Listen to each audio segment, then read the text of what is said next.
জানাবো metal presence কৃষি সংবাদ সুজলা সুফলা।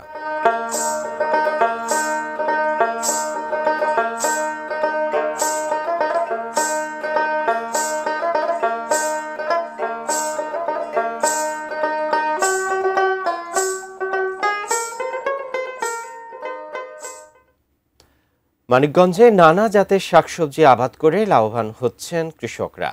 বাজারে ক্রেতাদের চাহিদা বাড়ায় ও বেশি দাম পাওয়ায় একই জমিতে লাউ সহ নানা জাতের শাকসবজি আবাদে ঝুঁকছেন তারা। জেলার সাটুরিয়া উপজেলার চামারখাই গ্রামের কৃষক মুজিবুর রহমান তার 4.5 বিঘা জমিতে মাত্র 40,000 টাকা খরচ করে লাউ চাষ করে 1.5 লক্ষ টাকার বেশি লাভের আশা করছেন।